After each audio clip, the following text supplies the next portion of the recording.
Sistem operasi. Yang pertama, pengenalan sistem operasi. Sistem operasi merupakan sebuah penghubung antara pengguna dari komputer dengan perangkat keras komputer. Sebelum ada sistem operasi, orang hanya menggunakan komputer dengan menggunakan sinyal analog dan sinyal digital. Yang pertama, tentang definisi sistem operasi. Sistem komputer pada dasarnya terdiri dari 4 komponen utama, yaitu perangkat keras, program aplikasi, sistem operasi, dan para pengguna. Sistem operasi berfungsi untuk mengatur dan mengawasi penggunaan perangkat keras oleh berbagai program aplikasi serta para pengguna. Sistem operasi berfungsi membuat kondisi komputer dapat menjalankan program secara benar. Untuk menghindari konflik yang terjadi pada saat pengguna menggunakan sumber daya yang sama, sistem operasi mengatur pengguna mana yang dapat mengakses suatu sumber daya. Sistem operasi juga sering disebut resource allocator.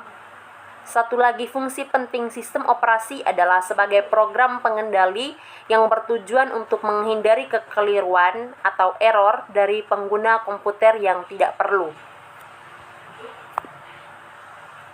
Yang kedua, tujuan mempelajari sistem operasi.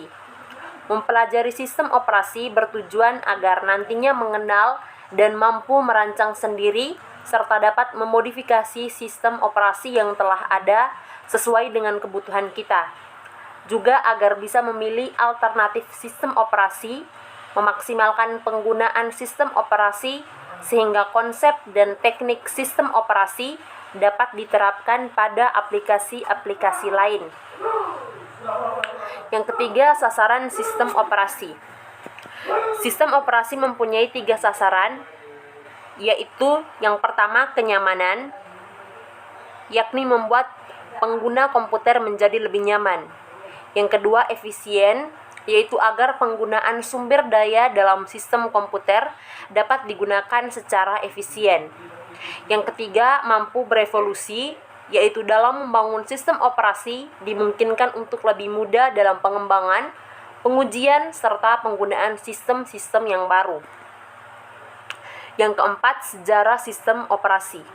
Menurut Tannenbaum, seorang profesor ilmu komputer, sistem operasi mengalami perkembangan yang sangat pesat yang dapat dibagi ke dalam 4 generasi, yakni yang pertama, generasi pertama di tahun 1945 sampai dengan 1955. Generasi pertama merupakan awal perkembangan sistem komputasi elektronik sebagai pengganti sistem komputasi mekanik. Hal itu disebabkan kecepatan manusia untuk menghitung terbatas dan manusia sangat mudah untuk membuat kecerobohan, kekeliruan, bahkan kesalahan. Pada generasi ini belum ada sistem operasi, maka sistem komputer diberi instruksi yang harus dikerjakan secara langsung. Yang kedua, generasi kedua pada tahun 1955 sampai dengan 1965.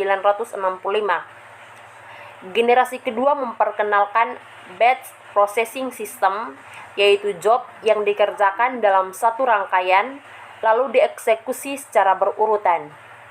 Pada generasi ini, sistem komputer belum dilengkapi sistem operasi, tetapi beberapa fungsi sistem operasi telah ada.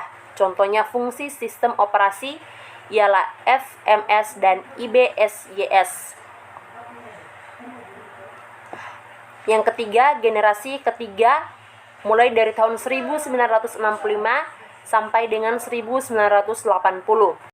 Pada generasi ini, perkembangan sistem operasi dikembangkan untuk melayani banyak pemakai sekaligus, di mana para pemakai interaktif berkomunikasi lewat terminal secara online ke komputer, maka sistem operasi menjadi multi-user, yakni digunakan banyak pengguna sekaligus, dan multi-programming atau melayani banyak program sekaligus.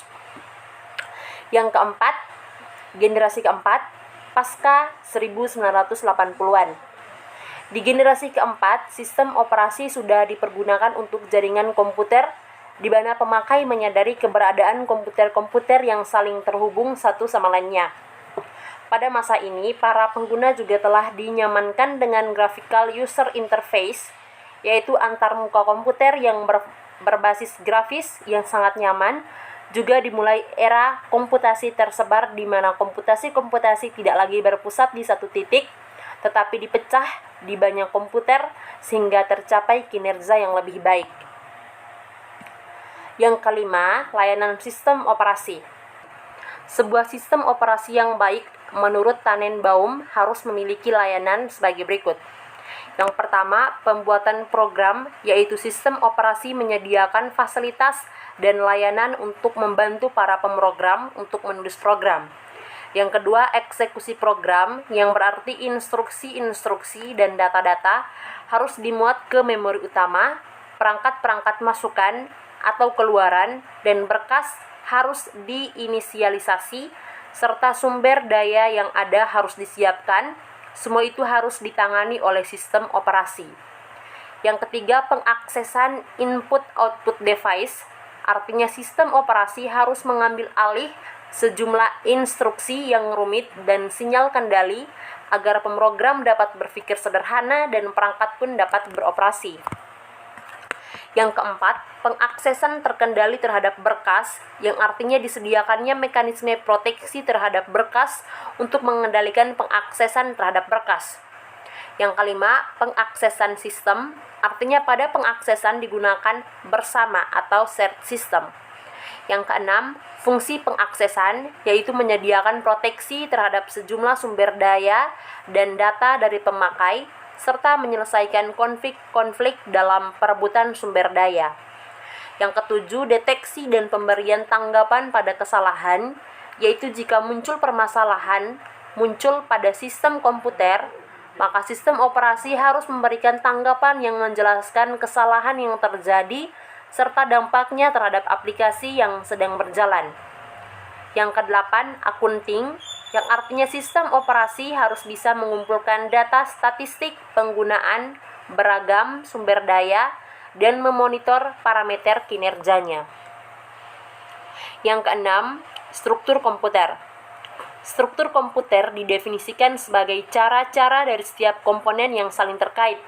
Struktur sebuah komputer secara sederhana dapat digambarkan dalam diagram blok pada gambar di samping.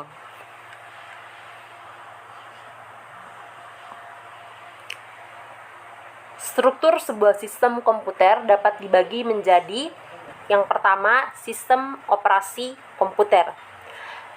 Dewasa ini sistem komputer multiguna terdiri dari CPU serta sejumlah device controller yang dihubungkan melalui bus yang menyediakan akses ke memori.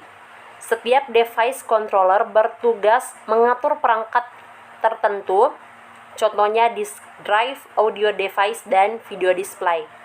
CPU dan device controller dapat dijalankan secara bersamaan, namun demikian diperlukan mekanisme sinkronisasi untuk mengatur akses ke memori. Pada saat pertama kali dijalankan atau pada saat boot, terdapat sebuah program awal yang mesti dijalankan. Program awal ini disebut program bootstrap. Program ini berisi semua aspek dari sistem komputer, mulai dari register, CPU, device controller, sampai isi memori. Interupsi merupakan bagian penting dari sistem arsitektur komputer. Setiap sistem komputer memiliki mekanisme yang berbeda. Interupsi bisa terjadi apabila perangkat keras atau perangkat lunak minta dilayani oleh prosesor. Apabila terjadi interupsi, maka prosesor menghentikan proses yang sedang dikerjakannya, kemudian beralih mengerjakan service routine untuk melayani interupsi tersebut. Setelah selesai mengerjakan service routine, maka prosesor kembali melanjutkan proses yang tertunda. Yang kedua, struktur input-output.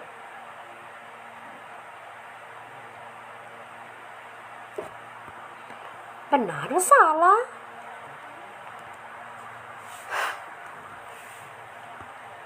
Yang kedua, struktur input-output. Yang pertama kita lihat tentang interupsi input-output. Untuk memulai operasi input-output, CPU meload register yang bersesuaian ke device controller. Sebaliknya, device controller memeriksa isi register untuk kemudian menentukan operasi apa yang harus dilakukan.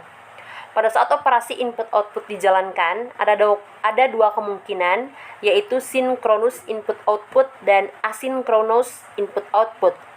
Pada synchronous input-output, kendali dikembalikan ke proses pengguna setelah proses input-output selesai dikerjakan. Sedangkan pada asynchronous input-output, kendali dikembalikan ke proses pengguna tanpa menunggu proses input-output selesai, sehingga proses input-output dan proses pengguna dapat dijalankan secara bersamaan. Yang kedua, Direct Memory Access atau DMA adalah suatu metode penanganan input-output di mana device controller langsung berhubungan dengan memori tanpa campur tangan CPU. Setelah men-set buffers, pointers, dan counters untuk perangkat input-output, device controller mentransfer blok data langsung ke penyimpanan tanpa campur tangan CPU. DMA digunakan untuk perangkat input-output dengan kecepatan tinggi. Hanya terdapat satu interupsi setiap blok, berbeda dengan perangkat yang mempunyai kecepatan rendah di mana interupsi terjadi untuk setiap byte atau word. Yang ketiga, struktur penyimpanan. Program komputer harus berada di memori utama untuk dapat dijalankan. Memori utama adalah satu-satunya tempat penyimpanan yang dapat diakses secara langsung oleh prosesor. Idealnya, program dan data secara keseluruhan dapat disimpan dalam memori utama secara permanen. Namun demikian, hal ini tidak mungkin karena ukuran memori utama relatif kecil untuk dapat menyimpan data dan program secara keseluruhan. Memori utama juga bersifat volatil sehingga tidak bisa menyimpan secara permanen, dan apabila komputer dimatikan, maka data yang tersimpan di memori utama akan hilang. Yang pertama kita lihat tentang memori utama. Hanya memori utama dan register merupakan tempat penyimpanan yang dapat diakses secara langsung oleh prosesor. Oleh karena itu, instruksi dan data yang akan dieksekusi harus disimpan di memori utama atau register.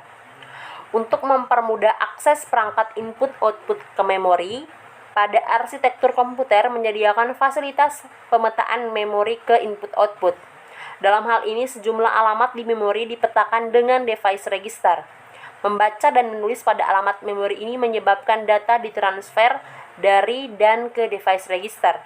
Metode ini cocok untuk perangkat dengan waktu respon yang cepat seperti video controller. Register yang terdapat dalam prosesor dapat diakses dalam waktu one clock cycle. Hal ini menyebabkan register merupakan media penyimpanan dengan akses paling cepat dibandingkan dengan memori utama yang membutuhkan waktu relatif lama.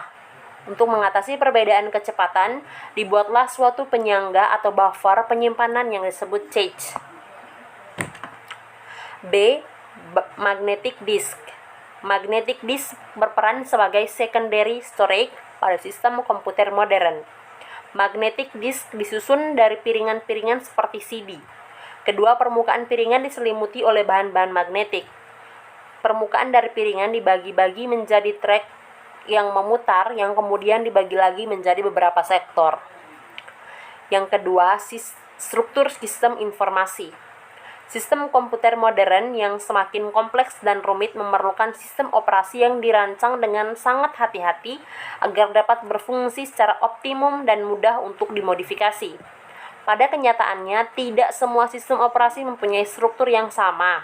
Namun menurut Avi Silberschatz, Peter Galvin, dan Greg Genk, umumnya sebuah sistem operasi modern mempunyai komponen sebagai berikut.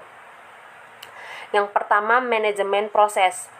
Proses adalah keadaan ketika sebuah program sedang dieksekusi. Sebuah proses membutuhkan beberapa sumber daya untuk menyelesaikan tugasnya. Sumber daya tersebut dapat berupa CPU time, memori, berkas-berkas, dan perangkat-perangkat input-output. Sistem operasi bertanggung jawab atas aktivitas-aktivitas yang berkaitan dengan manajemen proses, seperti yang pertama, pembuatan dan penghapusan proses, pengguna, dan sistem operasi. Yang kedua, menunda atau melanjutkan proses. Yang ketiga, menyediakan mekanisme untuk proses sinkronisasi. Yang keempat, menyediakan mekanisme untuk proses komunikasi. Yang kelima, menyediakan mekanisme untuk penanganan deadlock. B. Manajemen memori utama. Memori utama atau lebih dikenal sebagai memori adalah sebuah array yang besar dari word atau byte yang ukurannya mencapai ratusan, ribuan, atau bahkan jutaan. Setiap word atau byte mempunyai alamat tersendiri. Memori utama berfungsi sebagai tempat penyimpanan yang akses datanya digunakan oleh CPU atau perangkat input-output. Memori utama termasuk tempat penyimpanan data yang sementara atau volatile, artinya data dapat hilang begitu sistem dimatikan. Sistem operasi bertanggung jawab atas aktivitas-aktivitas yang berkaitan dengan manajemen memori, seperti yang pertama, menjaga track dari memori yang sedang digunakan dan siapa yang menggunakannya. Yang kedua, memilih program yang akan di-load ke memori. Yang ketiga, mengalokasikan dan mendealokasikan ruang memori sesuai kebutuhan. C. Manajemen secondary storage. Data yang disimpan dalam memori utama bersifat sementara dan jumlahnya sangat kecil. Oleh karena itu, untuk menyimpan keseluruhan data dan program komputer, dibutuhkan secondary storage yang bersifat permanen dan mampu menampung banyak data. Contoh dari secondary storage adalah hard disk, disket, dan lain-lain. Sistem operasi bertanggung jawab atas aktivitas-aktivitas yang berkaitan dengan disk management seperti free space management, alokasi penyimpanan, penjadwalan disk.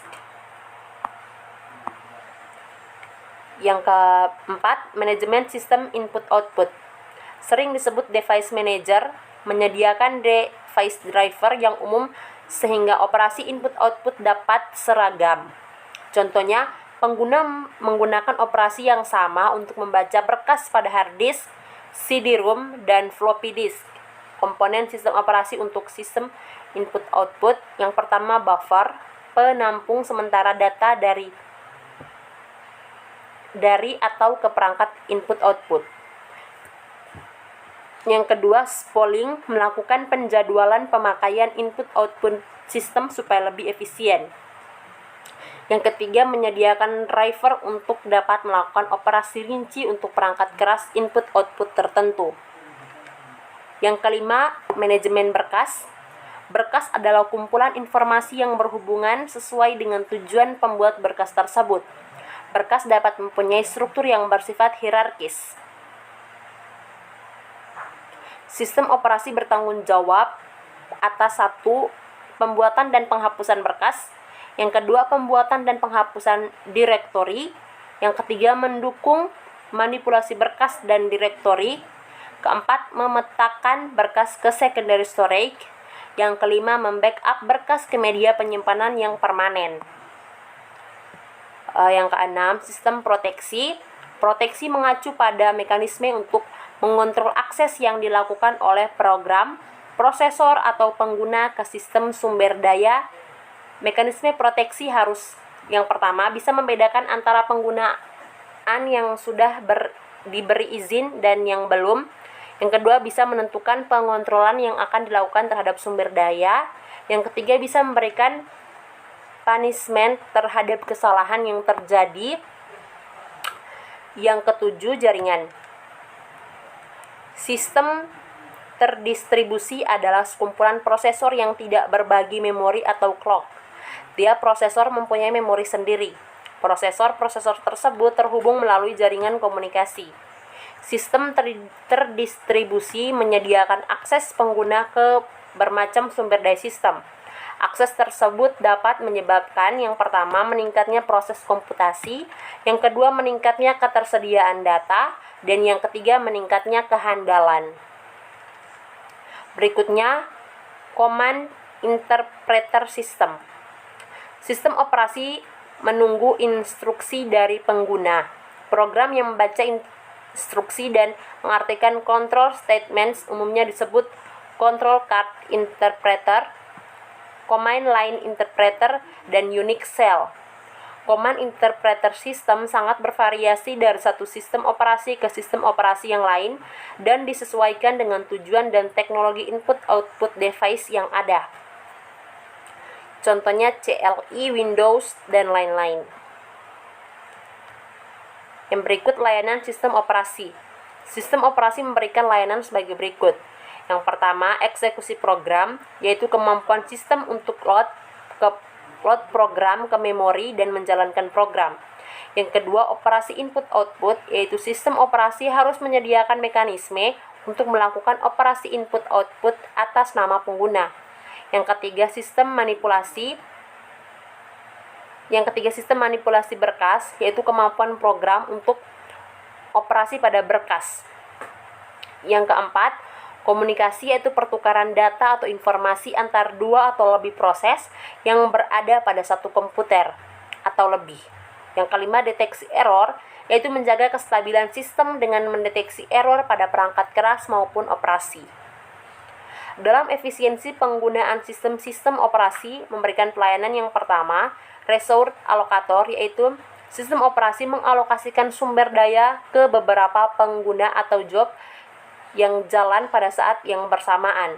Yang kedua, proteksi, yaitu sistem operasi menjamin akses ke sistem sumber daya dikendalikan. Yang ketiga, accounting, yaitu sistem operasi merekam kegiatan pengguna dan jatah pemakaian sumber daya. Yang berikut, sistem calls. Sistem call menyediakan interface antara program dan bagian sistem operasi. Sistem call menjadi jembatan antara proses dan sistem operasi. Sistem call ditulis dalam bahasa assembly atau bahasa tingkat tinggi yang dapat mengendalikan mesin atau bahasa C. Yang berikut, mesin virtual adalah sebuah mesin yang mempunyai dasar logika yang menggunakan pendekatan lapisan-lapisan dari sistem komputer, sehingga sistem komputer dengan tersendiri dibangun atas lapisan-lapisan tersebut dengan urutan lapisannya mulai dari lapisan terendah sampai lapisan teratas adalah sebagai berikut. Yang pertama, perangkat keras. Yang kedua, kernel. Yang ketiga, sistem program.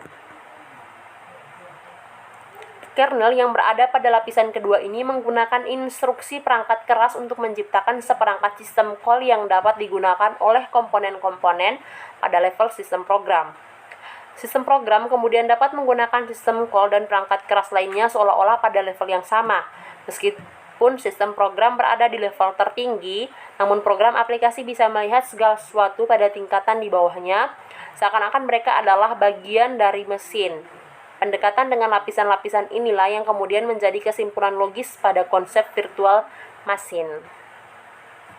Yang berikut, perancangan sistem dan implementasi.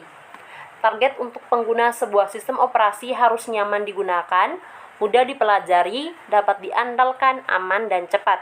Sedangkan target untuk sebuah sistem operasi harus gampang dirancang, diimplementasi, dan dipelihara sebagaimana fleksibel, error, dan efisien.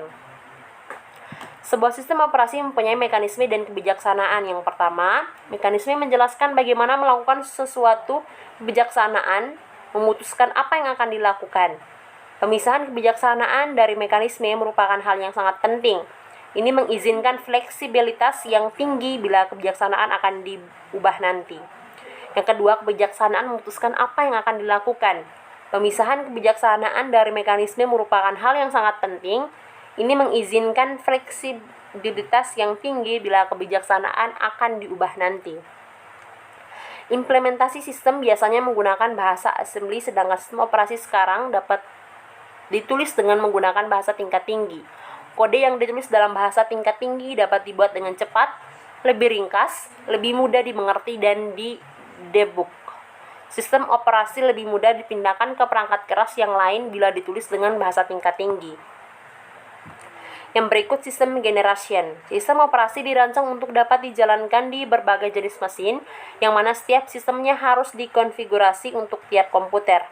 Program sysgen mendapatkan informasi mengenai konfigurasi khusus dari sistem perangkat keras, seperti booting, yaitu memulai komputer dengan load kernel. Yang kedua, bootstrap program, yaitu kode yang disimpan di kode ROM yang dapat menempatkan kernel, memasukkannya ke dalam memori dan memulai eksekusinya.